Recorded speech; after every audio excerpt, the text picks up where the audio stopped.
Hello student.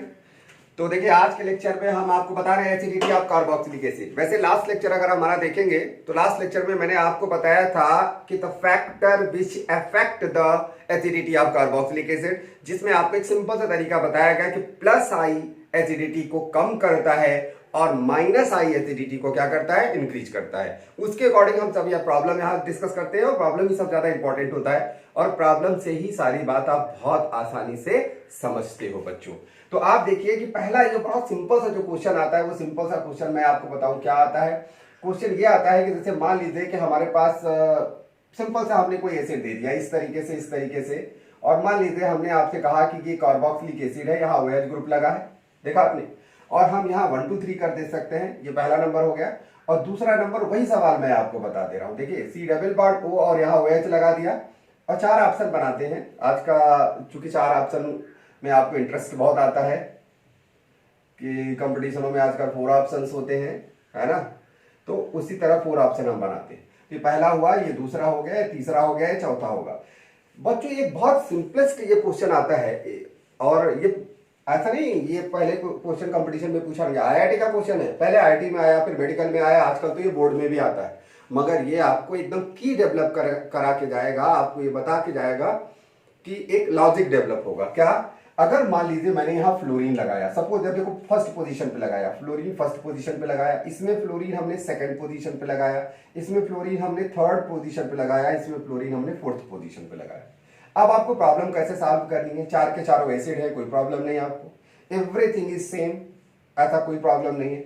लेकिन इसमें क्या नया चीज क्या है, इसमें लगा है फ्लोरीन। फ्लोरीन क्या है, स्ट्रॉन्ग माइनस आई का ग्रुप है और माइनस आई का ग्रुप है तो आपको पता है कि माइनस आई एसिडिटी को बढ़ाएगा।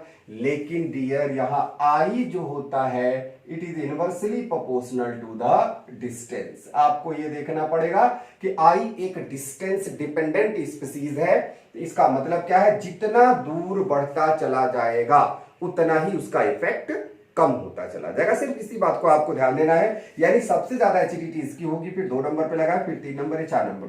बहुत सिंपल सा क्वेश्चन। यानी फर्स्ट ज्यादा एसिडिक हुआ सेकंड से, सेकंड ज्यादा एसिडिक हुआ थर्ड से और थर्ड ज्यादा एसिडिक हुआ फोर्थ से। बड़ा सिंपल सा। अब इसमें बहुत सारी चीजें बच्चों आपसे क्वेश्चन पूछा जाता है। इसमें पीके वैल्यू पूछी जा सकती है। तो पीके ए वैल्यू आपको पता है, जो ज्यादा एसिडिक होता है उसका पीके वैल्यू क्या होगा, कम होगा, क्योंकि pH is directly proportional to pK but it is not identical.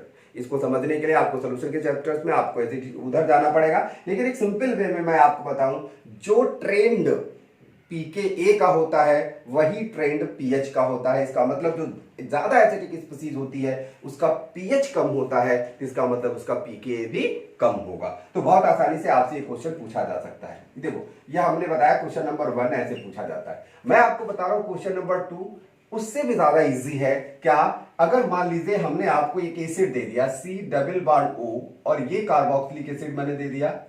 अब हमने क्या किया कि थोड़ा सा एक कार्बन को हमने इंक्रीज कर दिया। देखिए ग्रेडेशन, देखिए इंक्रीज कर दिया। फिर हमने क्या किया, थोड़ा सा कार्बन को एक और बढ़ा दिया। देखा C डबल बॉन्ड और क्या कर दिया, OH कर दिया। फिर मैंने एक कार्बन को और बढ़ा दिया, देखिए CH2 कर दिया। CH2 करने के बाद C डबल बॉन्ड O और यहां हमने OH लगा दिया। दोस्तों ये एसिड दे दिया मैंने। अब आप देखो ये पहला नंबर हुआ, दूसरा नंबर हुआ, ये 3 हुआ और ये 4 हुआ। आपके सामने दिखाई दे रहा है, ये 4 दिखाई दे रहा है ना बेटा। तो अब देखिए इसका आंसर आप कैसे करेंगे। आप इसका आंसर आपको करते समय सबसे पहले क्या देखना है, सब जगह एसिड है, ये आइडेंटिकल है, एसिड एसिड एसिड एसिड सभी जगह बराबर है, कोई प्रॉब्लम तो है नहीं। अब प्रॉब्लम क्या है, यहां लगा है H, जहां आपको पता है I इक्वल टू 0। यहां लगा है मिथाइल, अगर हम इसको बोले प्लस आई लगा हुआ है, थोड़ा सा और बड़ा प्लस आई लगा हुआ है और इस पे थोड़ा और बड़ा प्लस आई लगा है। तो एक सिंपल सा तरीका मैंने आपको क्या बताया था, अगर एल्काइल ग्रुप अनब्रांच्ड हो तो more the number of carbon more will be the plus I. और डियर अगर प्लस आई बढ़ता जा जाएगा तो उनकी एसिडिटी क्या होगी, घटती चली जाएगी। तो ऐसे कंडीशन में एसिडिक कौन होगा, पहला होगा, फिर दूसरा होगा, फिर तीसरा होगा, फिर क्या होगा, फिर चौथा होगा। आपने देखा ना इस तरीके से। तो इस तरीके के क्वेश्चन आपसे पूछे जाते हैं। अगर हम इनकी एसिडिक ऑर्डर ये दे दिया तो ये हो जाएगा। अगर हम आपसे करें चलो इसका पीएच ऑर्डर दे दो तो पीएच सबसे ज्यादा इनका होगा, क्योंकि सबसे ज्यादा कम एसिडिक है। पीके ऑर्डर देखा जाए सबसे ज्यादा इसका होगा। और अगर हम के ऑर्डर दे दे, के का मतलब आप समझते हैं ना, के का मतलब होता है डिसोसिएशन कांस्टेंट ऑफ एसिड। अब सोचो जितना HI निकलेगा उतना तो उसका डिसोसिएशन हुआ होगा, तभी तो HI निकला। तो जो ज्यादा एसिटिक होगा उसी का डिसोसिएशन ज्यादा होगा, वही ज्यादा एच निकालेगा, उसी का Ka ज्यादा होगा। यानी कहने का मतलब Ka is directly proportional to the acidity. यानी एसिडिटी किसी की ज्यादा है, इसका मतलब उसका हाइड्रोजन ज्यादा निकला होगा, उसका डिसोसिएशन कांस्टेंट ऑफ एसिड हमेशा ज्यादा होगा। तो अगर हम Ka की वैल्यू यहां देखा जाए तो K का आंसर वही आएगा जो किसका आंसर आएगा, एसिडिटी का आंसर आएगा। क्लियर बच्चों, ये बात आपको बहुत आसानी से क्लियर हो गई होगी, बात ये समझ में आए। अब हम चलते हैं थर्ड क्वेश्चन पर, और कैसे क्वेश्चन आपसे पूछे जाते हैं। देखिए बेटा बच्चों, बहुत आसानी से समझने करिए, एसिडिटी के क्वेश्चंस बहुत पॉपुलर हैं, बहुत क्वेश्चन पूछे जाते हैं। चलिए क्वेश्चन नंबर थर्ड में आप यहां देखने की कोशिश करो कि अगर मैंने देखा CH3 कर दिया और CH2 कर दिया, अब मान लीजिए सिंगल बॉन्ड पर हमने यहां एसिड बना दिया पहला नंबर में, और दूसरे नंबर पे आपसे क्वेश्चन दे दिया कि चलो हमने उतने ही कार्बन का बनाते हैं, कोई प्रॉब्लम नहीं है, इसमें हमने एसिड किसका दे दिया, ये कंपाउंड दे दिया, आपके सामने दिखाई दे रहा है। तीसरा नंबर मैंने आपको दे दिया कि आपके पास ऐसे कर देते हैं, ट्रिपल बॉन्ड लगा देते हैं, C कर देते हैं और C डबल बॉन्ड O और यहाँ OH कर देते हैं। अब आपको एसिड ऑर्डर पूछा जाएगा, अब भाई एसिड तो सब में बराबर है, इसमें भी इसमें भी इसमें भी, ये तो आपको क्लियर है, बात समझ में आता है। अब मामला गड़बड़ क्या है, गड़बड़ यह है कि यहाँ प्लस आई ग्रुप लगा है, यहाँ थोड़ा सा माइनस आई लगा है, यहाँ ज्यादा माइनस आई लगा, तो बहुत आसानी से समझ सकते हैं। ऐसे भी नहीं समझ सकते, चलो हाइब्रिडाइजेशन निकाल के समझ लेते हैं। यहाँ हाइब्रिडाइजेशन क्या है बोलो, sp3 का, यहाँ हाइब्रिडाइजेशन क्या है बोलो, sp2 का, यहाँ हाइब्रिडाइजेशन क्या है बोलो, sp का है। और मैंने आपको क्या बताया, माइनस आई का ऑर्डर बताया है। माइनस आई का ऑर्डर क्या बताया, सबसे ज्यादा माइनस आई sp होता है, कार्बन नहीं कोई भी एटम, अगर सेम एटम को कंपेयर किया जाए, मान लो चारों नाइट्रोजन है, तो सबसे ज्यादा इलेक्ट्रोनेगेटिव कौन सी नाइट्रोजन, देखो एटम अगर बदल जाए तो आपको बहुत आसानी से इलेक्ट्रोनेगेटिविटी पता चल जाए, भाई नाइट्रोजन है, ऑक्सीजन है, हेलोजन है, तो आप बोलोगे ना कि यार हेलोजन सबसे ज्यादा है, फिर नाइट्रोजन आया, फिर ऑक्सीजन आया, फिर नाइट्रोजन आया, ग्रेडेशन पता चला, पीरियोडिक टेबल में लेफ्ट टू राइट जाने पर इलेक्ट्रोनेगेटिविटी इंक्रीज करती है। लेकिन अगर मान लीजिए वो तीनों ऑप्शन में कार्बन ही रहे, तब कैसे पता चलेगा कौन सा कार्बन ज्यादा इलेक्ट्रोनेगेटिव है? तब आपका हेल्प करेगा क्या बेटा, तब आपका हेल्प करेगा हाइब्रिडाइजेशन, यानी more the percentage of S character. किसके पास कितने एस करेक्टर है, 50% एस करेक्टर है, एस करेक्टर ज्यादा होगा तो न्यूक्लियस के नजदीक होगा, न्यूक्लियस के ज्यादा नजदीक होगा तो इलेक्ट्रॉन को क्या करेगा, अट्रैक्ट करेगा अपनी ओर, और इलेक्ट्रॉन को अपनी ओर अट्रैक्ट करना, यही तो इलेक्ट्रोनेगेटिविटी है। तो आपने देखा sp सबसे ज्यादा इलेक्ट्रोनेगेटिव, फिर sp2 होता है, फिर क्या होता है, sp3 होता है। तो इससे भी आप बहुत आसानी से समझ सकते हैं। इससे भी जो आपका आंसर आया वो क्या आया, आंसर वही आंसर आया कि सबसे ज्यादा एसिडिक कौन हुआ, यहां एसिडिटी का ऑर्डर आएगा, थर्ड ज्यादा होगा सेकंड से, सेकंड ज्यादा होगा फर्स्ट से। तो ये बहुत सिंपल सा क्वेश्चन आपसे, क्वेश्चन पुराने पूछे गए क्वेश्चन मैं बता रहा हूं, ये पुराने क्वेश्चन पूछे गए। आप ऐसे सिली मिस्टेक, ऐसे छोटे क्वेश्चन आपको गलत नहीं करने हैं, और ये बैलेंसिंग है, क्वेश्चन आते भी हैं, ऐसा मत समझना कि आया है तो इग्नोर कर दो आप। तो ये ऐसे क्वेश्चनों को आप इग्नोर भी नहीं कर सकते हो, क्योंकि क्वेश्चन नॉर्मली आते हैं ऐसे क्वेश्चन। ओके क्लियर, चलिए हम अगले क्वेश्चन पे जाते हैं। अब देखिए एक सिंपल सा एसिड का क्वेश्चन आपके सामने आया। अब अगर हम बात करें कि चलो ये मोनोकार्बोक्सिलिक एसिड का बात हुई, और आपको मोनोकार्बोक्सिलिक एसिड में क्या मैंने बात बताया कि जितना ज्यादा कार्बन, अगर मोनोकार्बोक्सिलिक एसिड है उसमें कोई भी फंक्शनल ग्रुप नहीं लगा, अब मतलब एडिशनल कोई चीज नहीं लगी एसिड के अलावा, तो formic acid is the most acidic carboxylic acid, ये आप बहुत अच्छी तरीके से जान लो। और अगर उसमें कुछ ग्रुप लगा है तो ग्रुप किस पे डिपेंड करता है डियर, माइनस आई का लगा होगा तो एसिडिटी को बढ़ेगा, और प्लस आई का लगा रहेगा तो एसिडिटी घटेगा। लेकिन सिंपलेस्ट है, कुछ भी ग्रुप नहीं लगा है तो फार्मिक एसिड सबसे ज्यादा एसिडिक होता है। It is clear. अब हम कुछ बातें आप यहां से हम आपको बताते हैं क्या, डाई कार्बोक्सिलिक एसिड के बारे में, और उसके बाद उससे हम आपसे एसिडिटी पूछते हैं डाई कार्बोक्सिलिक एसिड के बारे में। सिंपल सा क्वेश्चन आपसे पूछे डाई कार्बोक्सिलिक एसिड क्या बताओ, एक बात बताइए कि अगर मान लीजिए, अच्छा डाई कार्बोक्सिलिक एसिड तो आपने बहुत सारे देखे होंगे, कैसे देखे होंगे, जैसे आपने देखा होगा 1,2 डाई कार्बोक्सिलिक एसिड, ऐसे आपने देखा होगा 1,3 डाई कार्बोक्सिलिक एसिड, ऐसे 1,4 di carboxylic, 1,5 di carboxylic acid, 1,6 di carboxylic acid, बहुत सारे डाई कार्बोक्सिलिक एसिड है। फॉर एग्जाम्पल अगर हमने दोनों एसिड एक ही कार्बन पे लगा रहे, 1,2 पोजीशन पे 1,2 कार्बोक्सिलिक एसिड हुआ, अगर मान लीजिए बीच में CH2 आ गया, बाकी और कोई बात नहीं कर रहा हूं, ध्यान रखना कि और कोई ग्रुप लग जाए, बीच में CH2 आ गया तो 1,3 डाई कार्बोक्सिलिक एसिड हो गया। वैसे अगर हम ऐसे कर दे तो क्या हो जाएगा बोलो बच्चों, तब ये हो जाएगा क्या 1,4 डाई कार्बोक्सिलिक एसिड। और आपको इसका नाम भी याद होगा, अगर नहीं नाम याद होता तो मैं ही आपको बता दे रहा हूं क्या होगा, बोलो। इसको आप इनिशियल याद रखो, क्या नाम होगा, ओम्स GAP, ओम्स गैप। इतने एसिड का नाम याद रखना, इतने एसिड से ज्यादा कभी जरूरत नहीं पड़ेगी। ओम्स गैप वो क्या है, it is 1,2 di carboxylic acid, it is 1,3 dicarboxylic acid, it is 1,4 dicarboxylic acid, it is 1,5 dicarboxylic acid, 1,6 dicarboxylic acid, 1,7 dicarboxylic acid। तो जैसा नाम है 1, 2, ये नाम है 1,2 डाइकार्बोक्सिलिक एसिड को किस नाम से बोला जाता है बेटा, इसका it is known as oxalic acid. आपने देखा ऑक्सैलिक एसिड हुआ। और 1,3 का डाइकार्बोक्सिलिक एसिड का नाम क्या होगा, बोलो। इट इज नोन एज, सबको पता है, दिस इज नोन एज, ध्यान रखना, मैलिक एसिड के 3 नाम है, malic acid, malonic acid, maleic acid.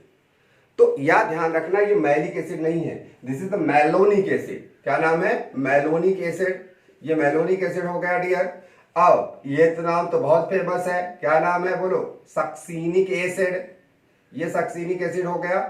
और ये ग्लूटामिक एसिड,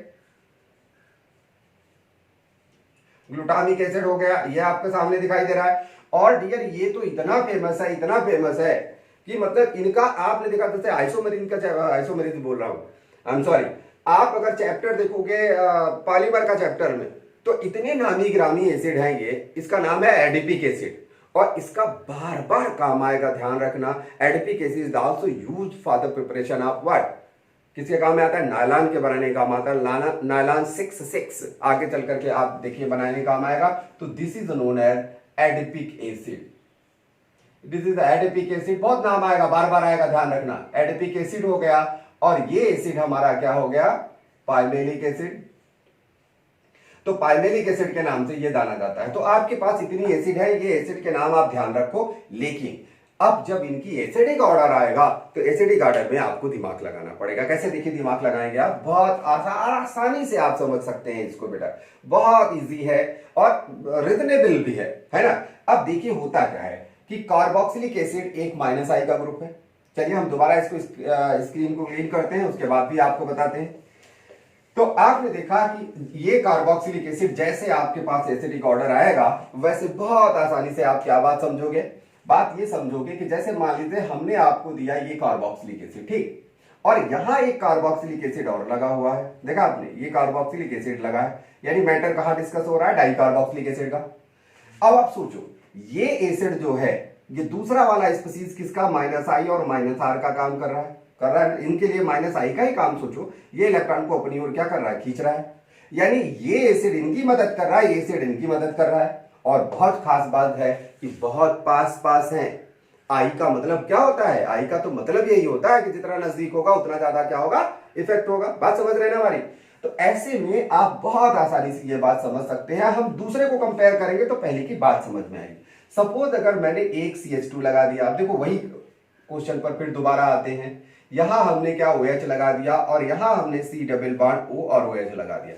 अब देखो, अब ये एसिड या ये 2 एसिड लगा है, मान लीजिए इस एसिड की हम एसिडिटी देख रहे हैं, तो ये क्या कर रहा है, मदद कर रहा है। लेकिन बीच में क्या आया, sp3 आया बच्चों, sp3 आया तो ये क्या पास क्या आया, +I ग्रुप आया। अब +I ग्रुप आने के लिए इनका तो जानी दुश्मन है एसिडिटी के लिए, लेकिन ये बढ़ा रहे हैं, लेकिन इसका डिस्टेंस ज्यादा है, इतने आसानी से मदद नहीं कर पाएंगे जितने आसानी से यहां मदद कर देते थे।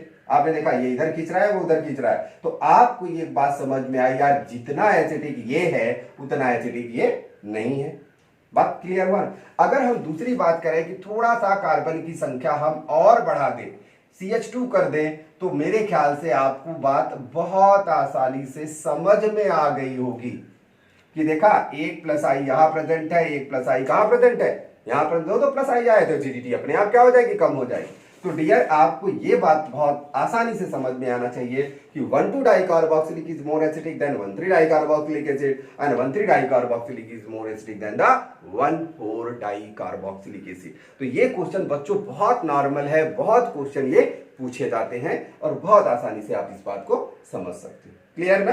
तो आगे हम बताते हैं आपको दूसरा। अब देखिए एक बहुत स्मार्ट क्वेश्चन मैं आपको यहां चर्चा करता हूं और डाइकार्बोक्सिलिक एसिड का है। और देखिए जैसे मान लीजिए आपके पास एक कोई कार्बोक्सिलिक एसिड है सी डबल बॉन्ड सी, ठीक, सी डबल बॉन्ड सी ऐसे करके दे देते हैं, क्योंकि किताब में ऐसा लिखा रहता है, तो आप तो क्या होता है जो चीज ज्यादा दिखाई देती है वही चीज आप समझ सकते हो। जैसे सी डबल बॉन्ड ओ और ये ओ एच है, यहां आपके सामने दिखाई दे रहा है, ठीक, और यहां सी डबल बॉन्ड ओ और क्या है ओ एच है, और आपको दिखाई दे रहा है सिस, दिखाई दे रहा है ना, एच है एच है एच है, ये सिस हो गया, है ना। अब इस तरीके से ये सिस हो गया ना। अब ऐसे हम एक आपको ट्रांस भी दे दे रहे हैं, और नाम आप बहुत अच्छी तरह से जानते हो सिस और ट्रांस का, देखा आपने, हम यहाँ सी डबल बॉन्ड ओ और यहाँ हम ओ एच डाल दे रहे हैं, ये सी डबल बॉन्ड ओ और यहाँ ओ एच डाले, आपको ये ट्रांस दिखाई दे रहा है। देखो वैसे तो बच्चों क्या होता है कि सिस का नाम और ट्रांस के नाम में कभी आइसोमेरिज्म में नाम में डिफरेंस नहीं आता। जैसे हम अगर ब्यूटीन लिख देते हैं तो आप क्या लिखते हो, butene, cis butene 2 and trans butene 2, बाकी है वो ब्यूटीन 2 ही, लेकिन सिस और ट्रांस में नाम में फर्क आया, बाकी कोई दिक्कत नहीं आई। तो ऐसे में आप एक सीधी सी बात देखो कि ये सिस है ये ट्रांस है, तो क्या दोनों के नाम एक है? नहीं डियर, दोनों के नाम एक नहीं है, क्योंकि इनकी बहुत सारी प्रॉपर्टीज डिफरेंट हैं। बात समझे? तो ऐसे और केमिकल प्रॉपर्टीज डिफरेंट है। देखिए सिस ब्यूटीन 2 और ट्रांस ब्यूटीन 2 में कोई केमिकल प्रॉपर्टी डिपेंड नहीं है। अब होता है क्या, रेट ऑफ रिएक्शन स्लो हो सकता है, but rate of reaction is the physical property not a chemical property, but इनका केमिकल प्रॉपर्टी डिफरेंट है। आप देखिए जैसे सिस ब्यूटीन 2 है और ट्रांस ब्यूटीन 2 है, आप ब्रोमीन से रिएक्शन कराओ, सिस भी करेगा ट्रांस भी करेगा, ये अलग बात है कि चलो जो सिस है या ट्रांस है कोई स्लो करेगा कोई फास्ट करेगा, रेट का डिफरेंस हो सकता है, बट रेट का डिफरेंस कोई केमिकल प्रॉपर्टी नहीं है। बात समझते हैं ना? यहां ऐसा नहीं है, यहां एक स्पीसीज एनहाइड्राइड बना लेता है दूसरा नहीं बनाता, it is a chemical property. तो आप यहां एक ध्यान रखने की कोशिश करिए, यहां का नाम है, इसका नाम है मैलेइक, ध्यान रखना मैलिक नहीं है, मैलेइक एसिड है, और इसका नाम हम यहां नाम ऊपर लिख देते हैं, नीचे रिएक्शन लिखनी है हमको। इसका नाम क्या है, this is known as maleic acid, ये मैलेइक एसिड हो गया, और इसका नाम है fumaric acid, fumaric acid, fumaric acid है, देखा आपने। तो इस तरीके से अब देखो, अब इनकी एसिडिक ऑर्डर क्या होता है, सपोज इसका अगर एक एच आयन निकल गया, एच आयन भाई दो एसिड है, दो एच आयन निकलेगा, और इसके एसिड के निकलने का अगर हम के की बात करें, वही तो पता है डिसोसिएशन कांस्टेंट ऑफ एसिड, जितना ज्यादा एच आयन निकलेगा उतनी ज्यादा एसिडिक होगा। तो अगर हम इसका नाम करें KA1, देखो तो ये स्पीसीज क्या बनी बताओ, सी, और यहां सी है, डबल बॉन्ड है, सी है, एच है, बिल्कुल एकदम जैसा है वैसे आप बना दो। यहां है ओ, यहां नेगेटिव चार्ज हो गया, यहां सी डबल बॉन्ड ओ है, यहां ओ है, और आप यहां एच बना देते, कोई प्रॉब्लम नहीं। ऐसे हमने इसको अगर मान लीजिए इसमें एक एच आयन निकल दिया, एसिडिटी हम ऑर्डर देख रहे हैं, तो इसका नाम हो गया क्या, जैसे KA लिखा ना, तो हम इसके KA2 कर सकते हैं। देखा बात सिंपल सा, देखिए कि पहली बार एच आयन निकलना उनका और पहली बार एच आयन है इनका निकलना, ठीक। तो ऐसे में इनका स्पीसीज क्या बनेगा बोलो, इनका स्पीसीज बन गया सी, और यहां आपने डबल बॉन्ड रखा कार्बन, और यहां एसिड लगा सी डबल बॉन्ड ओ, और ये आपने क्या रखा OH, ये एसिड रख दिया, और बहुत सिंपल वे में सी डबल बॉन्ड ओ, इनका एच आयन निकल गया, एनायन बन गया, और ये स्पीसीज बन गए, पहली बार एच आयन निकला। अब हम बात क्या करते हैं, इनको हम इनका दूसरी बार एच आयन बाहर निकालते हैं, -H, second time -H ion निकलेगा, तो चलो इसका नाम क्या रखेंगे हम, KA2 रख देते हैं, मान लो नहीं KA2 तो हो चुका है, KA1 हो गया, और इसको हम KA1 डैश रख देते हैं, ज्यादा अच्छा, मतलब जैसे आपको प्रॉब्लम सॉल्व करने में ऐसी कोई दिक्कत नहीं है, KA1 ही करते हैं, चलो KA1 कर दिया, डैश लगा दिया, ठीक, और इनका KA2 कर दिया। अब बताओ क्या बनेगा डियर, अब बनेगा H बनेगा, और ये C बनेगा, डबल बॉन्ड बनेगा, C है और ये H है, C डबल बॉन्ड O हुआ, और O हुआ नेगेटिव चार्ज, और C डबल बॉन्ड O हुआ, और O हुआ नेगेटिव चार्ज, ये बन गया। चलो इनकी बारे में बताते हैं, इनका अगर आप एक एच आयन यहां निकाल दोगे, माइनस कर दोगे, तो क्या बनेगा बेटा, C बनेगा, डबल बॉन्ड C बनेगा, और अब यहां वही बात आ जाएगी, देखिए अब यहां भी बात आ जाएगी कि C डबल बॉन्ड O बन के O यहां नेगेटिव आ गया, और यहां सी डबल बॉन्ड O बनने के बाद यहां नेगेटिव आ गया, और ये हाइड्रोजन आ गया। अब क्वेश्चन क्या पूछा जाता है इसमें, और इनका KA2 कर दिया, तो चलो इनकी बात क्या करते हैं, KA2 डैश कर देते हैं। अब आपसे रिलेशन पूछा जाएगा, क्या क्वेश्चन क्या है, देखिए KA1 एंड Ka1 डैश में क्या रिलेशन है। क्वेश्चन नंबर दूसरा पूछा जाएगा, सेकंड नंबर पूछा जाएगा Ka2 एंड Ka2 डैश में क्या रिलेशन है। सिंपल से ये बात पूछा गया, ये क्वेश्चन है आप हमारा यहां जो सामने लिखा है, ये आपने देखा इस तरीके से।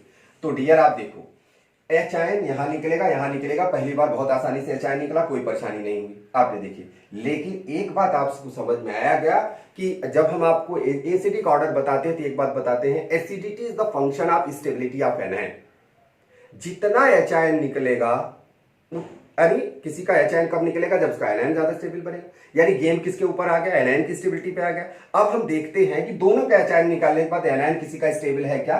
तो आपने देखा कि ये जो एनायन है, ये एनायन है, this can stabilise by the hydrogen bonding. देखा आपने, पार्शियल पॉजिटिव चार्ज और नेगेटिव चार्ज हाइड्रोजन बॉन्डिंग से स्टेबलाइज है। इसका मतलब ये बहुत आसानी से बना लेगा, क्योंकि इसका एनायन आने वाला hydrogen bonding, intramolecular hydrogen bonding से स्टेबलाइज हो रहा है। क्या सच स्टेबलाइजेशन प्रेजेंट हियर, यहां नहीं है, क्योंकि hydrogen, this hydrogen is not able to form the hydrogen bonding, और ये ट्रांसपोजिशन पे है, वो उधर जा नहीं सकता। तो ऐसे केस में पहले वाले का आंसर आपके पास क्या आया डियर, आया Ka1 is greater than Ka1 dash. Clear हुआ बच्चों, Ka1 डैश से ये ज्यादा हुआ। अब चलिए दूसरी बात आती है, दूसरी बात यहां देखते हैं। अब दूसरी बात, पहले वाले में जैसा हुआ वैसे दूसरे वाले में हुआ, कोई नया चीज नहीं हुआ। पहला वाला तो कोई प्रॉब्लम ही नहीं, इसमें एच आयन निकला, जैसे वैसे दूसरे वाले में भी एच आयन निकलेगा, कोई प्रॉब्लम नहीं। जैसा उसने एच आयन दे रहा था वैसे अब भी एच आयन देगा। लेकिन अब सोचने की बात है कि यहां देखो क्या होगा, यहां जब दोबारा इसने एच आयन देने की कोशिश करी, तो पहला नंबर की जो हाइड्रोजन बॉन्डिंग में हाइड्रोजन है, जब ये रिलीज होगा यानी बाहर निकलेगा, तब तो ये एसिडिटी शो करेंगे। बात समझते नहीं, यानी कहने का मतलब है कि बाहर ही आसानी से नहीं निकल पाएगा, और इसका तो पहले जैसे निकलता था वैसे निकल रहा है, कोई दिक्कत नहीं। ऐसा नहीं कि इसकी एसिडिटी बढ़ गई, आपको आंसर देना है कि इनकी एसिडिटी इंट्रामॉलिक्यूलर हाइड्रोजन की वजह से, एच आयन न निकलने की वजह से सेकंड टाइम हाइड्रोजन का निकलना टफ है, आसान नहीं है। तो दूसरे वाले का आपके पास आंसर आया, क्या आया डियर, Ka2 डैश ज्यादा हो गया, किससे, किससे 2 से। तो ये आपका ये आंसर है। ओके, इट इज क्लियर बच्चों, ये क्लियर हो गया। और अगर आपको मतलब आपको कोई स्पेशल इसमें क्वेश्चन पूछना है, कोई ऐसी समझ करना है, तो बच्चों मेरा टेलीग्राम का जो चैनल है, आप टेलीग्राम के चैनल को आप सब्सक्राइब कर सकते हो, और हमसे आप जुड़ सकते हो। ओके, तो चलिए हम और आगे थोड़ा सा एक दो क्वेश्चन आपको और बताते हैं, और बहुत आसानी से आप यहां समझने की कोशिश करिए। यानी ये क्वेश्चन एक नॉर्मल क्वेश्चन आपसे पूछे जाते हैं। अब बात आया कि सबसे इंपॉर्टेंट क्वेश्चन देखिए, अगर कभी ये बहुत पॉपुलर एक क्वेश्चन है, एक क्वेश्चन बहुत पॉपुलर है, हम यहाँ टेलीग्राम का लिंक अपना लिख दे रहे हैं, सीधे सीधे आपको लिखना है JNM, और उसके पहले क्या लिखना है, केम लिखना है बच्चों, केम बाई JNM, और कैपिटल नहीं स्मॉल में लिखना है JNM। आप इससे टेलीग्राम में हमको देख सकते हैं, है ना, केम बाई JNM। और आपको कोई प्रॉब्लम है तो आप प्रॉब्लम मेरे से डिस्कस कर सकते हैं, और हमारे चैनल को आप सब्सक्राइब करते रहेंगे तो हम एक नए नए क्वेश्चन हम लेकर आते भी रहेंगे। तो आपने देखा ये क्वेश्चन है, अगला क्वेश्चन है बहुत पॉपुलर क्वेश्चन है, C डबल बॉन्ड O और ये OH, ये फार्मिक एसिड है, आपको दिखाई दे रहा है। दूसरा एक क्वेश्चन आपसे पूछा जाता है, क्या है कि ये क्वेश्चन है और हमने यहां लगा दिया COOH, और यहां हमने इसको बना दिया बेंजोइक एसिड। एक बहुत नॉर्मल क्वेश्चन है कि फॉर्मिक एसिड और बेंजोइक एसिड में कौन ज्यादा एसिडिक है। आपके दिमाग में देखिए क्या आता होगा कि इधर तो हाइड्रोजन है, ये बेचारा हाइड्रोजन क्या है, बोलो I बराबर I इक्वल टू क्या है, 0 है। इधर जो कनेक्टेड है sp2 से कनेक्टेड है, तो sp2 वाले से ज्यादा एसिडिक होना चाहिए। तो इन दोनों को अगर हम पहले दूसरे को कंपेयर करेंगे, तो आपका आंसर जो आप सोच रहे होगे, अगर कि बेंजोइक एसिड ज्यादा एसिडिक होगा फॉर्मिक एसिड में, तो आप रॉन्ग सोच रहे हो। करेक्ट आंसर क्या है, पहला ज्यादा एसिडिक है दूसरे से। और इसकी कहानी समझने के लिए, इसकी एसिडिटी को समझने के लिए सबसे पहले आपको कहां जाना पड़ेगा, मेसोमेरिक इफेक्ट में जाना पड़ेगा। मेसोमेरिक इफेक्ट के पॉइंट ऑफ व्यू से आप समझ सकते हैं, मगर यहां मैं आपको बता देता हूं, अभी मैंने आपको मेसोमेरिक इफेक्ट नहीं पढ़ाया है, मैं यहां बता देता हूं कि देखिए acidity is the function of stability of anion. अब आप इसका एच आयन निकालोगे, एनायन बनेगा, और गेम एनायन की स्टेबिलिटी पे भी है, देखा, ध्यान रखना। और अगर आप इसका एनायन बनाओगे तो आपने देखा इसका एनायन ये बन जाएगा।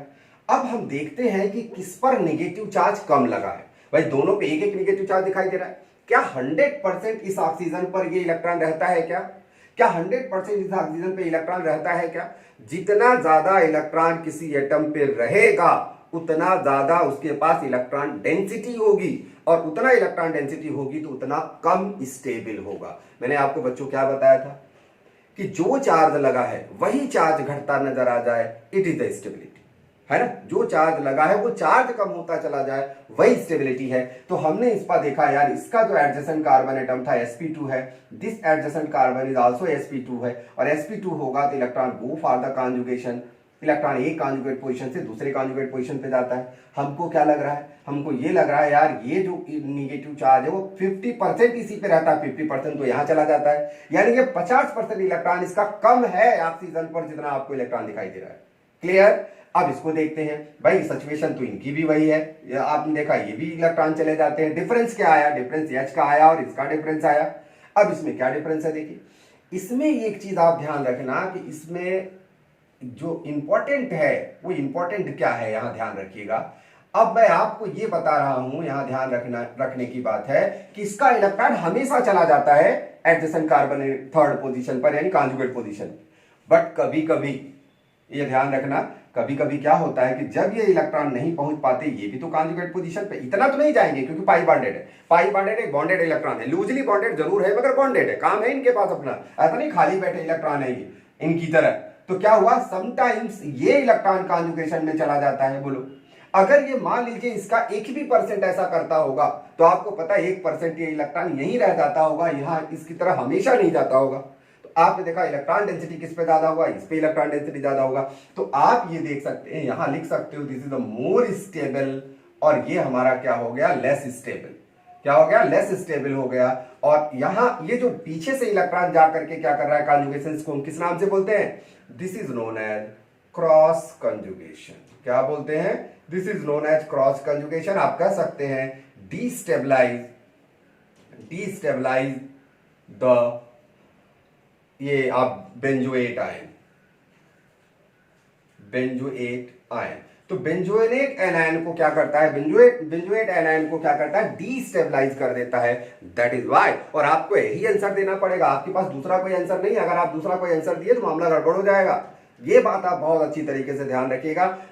होता क्या है, बहुत सारी चीजें आप जानते हो, लेकिन करेक्ट एक्सप्लेनेशन अगर आप बोलोगे तभी आपकी बात मानी जाएगी। If you not given the correct explanation, आप कुछ भी बोलते रहो, कोई फर्क नहीं पड़ता, आपको आंसर यही देना पड़ेगा। Due to cross conjugation, cross conjugation क्या करता है, डीस्टेबलाइज करता है बेंजोएट एनायन को, जिसकी वजह से हमारा फॉर्मेट एनायन में ऐसा कोई क्रॉस कंजुगेशन नहीं है, ऐसा कोई डीस्टेबिलिटी का सेंटर नहीं है। ओके, अनदर क्वेश्चन देखिए आप जरा, डीस्टेबिलिटी का सेंटर नहीं है। एक क्वेश्चन है, बहुत पॉपुलर है और बच्चे बहुत गलत करते हैं। मैं सिंपल सा तरीका देखिए, वही बात आप ध्यान रखने की कोशिश करिए। आप देखिए अगर हमने यहां लगा दिया बेंजोइक एसिड, देखो सिंपल सा बेंजोइक एसिड लगा दिया। अब आपसे क्वेश्चन क्या पूछा जाएगा, अगर हमने CH3 लगा दिया यहां, ठीक, देखो अगर, और दूसरी जगह पे हमने यहां क्या लगा दिया, दूसरी जगह पर हमने यहां फिर एसिड लगा दिया, और फिर एसिड लगाने के बाद इस पोजीशन पे लगा दिया। तीसरी पोजीशन पे हमने क्या लगाना है, बोलो, तीसरी पोजीशन पे हमने एसिड लगा दिया और इसको पैरा पोजीशन पे लगा दिया, पैरा पोजीशन पे लगा दिया। और चौथी जगह हमने बेंजोइक एसिड में कुछ भी नहीं लगाया, सिर्फ इसको क्या बना दिया, बेंजोइक एसिड बना दिया। क्लियर है? अब बात यह है कि अगर हम इसमें 1 कहें, इसको 2 हो गया, ये 3 हो गया, ये 4 हो गया, अब इसकी एसिडिक ऑर्डर आपसे पूछा जाए तो ऐसे तो बहुत सारे प्रॉब्लम आपने सॉल्व करे होंगे। यहां खास बात क्या है, यहां आपको देखना क्या है, यहां हमने मिथाइल ग्रुप क्यों नहीं लगाया, क्यों लगाया, कोई दूसरा ग्रुप क्यों नहीं लगाया। कोई दूसरा ग्रुप अगर लगा देते, दूसरा नेचर लगा देते ग्रुप का, तो आपका क्वेश्चन कभी समझ में नहीं आएगा। यहां हम सिंपल मिथाइल ग्रुप क्यों लगाया, क्योंकि मिथाइल ग्रुप एक प्लस आई है। आपको लग रहा होगा कि एसिडिटी को क्या करेगा, डिक्रीज करेगा, but for your kind information, जब कभी भी बेंजोइक एसिड के डेरिवेटिव की एसिडिटी आप स्टडी करो, बात समझते हैं, बेंजोइक एसिड के डेरिवेटिव की स्टडी करोगे तो आपको हमेशा वो क्रॉस कंजुगेशन वाली बात जो अभी आपको बताया, अगर वो बात आपके दिमाग में नहीं आई तो आप कभी भी उस प्रॉब्लम को सही ढंग से नहीं कर पाओगे। इसीलिए उसके जस्ट बाद मैंने प्रॉब्लम को आपको बताया। देखिए होता क्या है, आपको लग क्या रहा होगा, लग रहा होगा कि यहां प्लस आई लग रहा है ना, प्लस आई लग रहा है और प्लस एम जैसा काम कर रहा है। देखो यहाँ प्लस आई लग रहा है और प्लस एम जैसा काम करता है, ये आपको ऐसा लग रहा है। और यहाँ आप देखिए क्या लग रहा है, मेटा पोजीशन पे तो प्लस आई लग रहा है, एम जीरो होता है, एम तो मेटा पोजीशन पे हमेशा जीरो होता है, कोई प्रॉब्लम नहीं है। और यहाँ क्या लग रहा है बोलो, प्लस आई लग रहा है और प्लस एम लग रहा है, और यहाँ आई इक्वल टू बी क्या है, जीरो है, और M equal to B zero है, कोई ग्रुप नहीं लगा हुआ। अब आपको ऐसा लगेगा plus I plus M, plus आई कम करेगा प्लस एम भी कम करेगा, सबसे कम ये हो जाएगा, आपको ऐसा लग रहा होगा। फिर उसके नंबर इसका नंबर आएगा, फिर इसका नंबर आएगा, फिर आखिरी वाले का नंबर आएगा, बट ऐसा नहीं है। यहां जो क्वेश्चन आप देखोगे तो यहां मैटर स्टेरिक हिंड्रेंस का ही आएगा। ये बहुत अच्छी तरीके से आप जानने की कोशिश करो। और ये कोई हाइड्रोजन बॉन्डिंग इनसे नहीं होता, इनसे रिपल्सन हो जाएगा, और रिपल्सन होने के बाद ये आउट ऑफ प्लेन जाएगा। अब आउट ऑफ प्लेन जाने पर क्या है आपको प्रॉब्लम आ रही, देखिए ये बेंजीन रिंग ऐसी है, ठीक, आर्थो पोजीशन पे कोई ग्रुप लगेगा, उसको धक्का मारेगा तो क्या होगा, ऐसे हो जाएगा, ऐसे हो जाएगा। आपको पता है कि जब ये क्रॉस कंजुगेशन करता था, यहाँ इलेक्ट्रॉन जाता था तो क्रॉस पाई बॉन्ड बनता था यहाँ। और पाई बॉन्ड डियर कब बनता है, पाई बॉन्ड तब बनता है जब दो ऑर्बिटल एक दूसरे से क्या आएंगे, पैरेलल में आएंगे एक दूसरे के, कंप्लीट पैरेलल। और जब इसको ये क्या करेगा, रिपेल करेगा, तो एक तो ऑर्बिटल ऐसा खड़ा है, दूसरा ऑर्बिटल ऐसे हो जाएगा, तो इनका जो है जो इलेक्ट्रॉन अंदर से जाके एनायन के यानी क्रॉस कंजुगेशन से जाकर के एनायन की स्टेबिलिटी को कम करते थे, अब कम नहीं कर पाएंगे। इसका मतलब बेंजोइक एसिड की जो अपनी पर्सनल प्रॉब्लम थी, खुद उसका ही इलेक्ट्रॉन बेंजीन रिंग का जाके उसकी एनायन की स्टेबिलिटी को कम करके उसकी एसिडिटी को क्या करता था, घटाता था, अब वो नहीं घटा पाएगा। और हमने मेथिल ग्रुप लगाने की बात इसलिए बताई, whatever the group present, plus I plus M minus I minus M, कोई भी ग्रुप प्रेजेंट हो, इसी अगर हम यहाँ NO2 लगाते डियर, तो बच्चों आप कभी भी आंसर को सही ढंग से नहीं समझ पाते।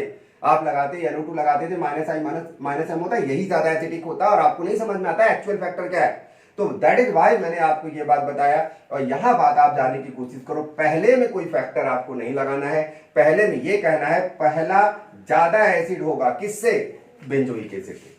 यानी अगर आर्थो पोजीशन पर कोई ग्रुप लगा दिया बेंजोइक एसिड के डेरिवेटिव में, तो ortho substituted benzoic acid are always more acidic than benzoic acid itself, यानी अपने पेरेंट स्पीशीज से हमेशा ज्यादा स्टेबल बनेगा। ये बात आप बहुत अच्छी तरीके से जान लो। इसका मतलब पहला नंबर। अब आप अपना रूल लगा दो, अब रूल लगाओ, प्लस एम प्लस आई लगा, एसिडिटी को कम करेगा, प्लस एम प्लस आई और कम करेगा, ये नहीं कम करेगा। इसका मतलब अब किसका नंबर आया, पहले के बाद सीधे सीधे किसका नंबर आएगा, पहले के बाद सीधे सीधे 4 का नंबर आएगा, और फिर बेटा 2 का नंबर आएगा, आखिरी में क्या आएगा, 3 का नंबर आएगा।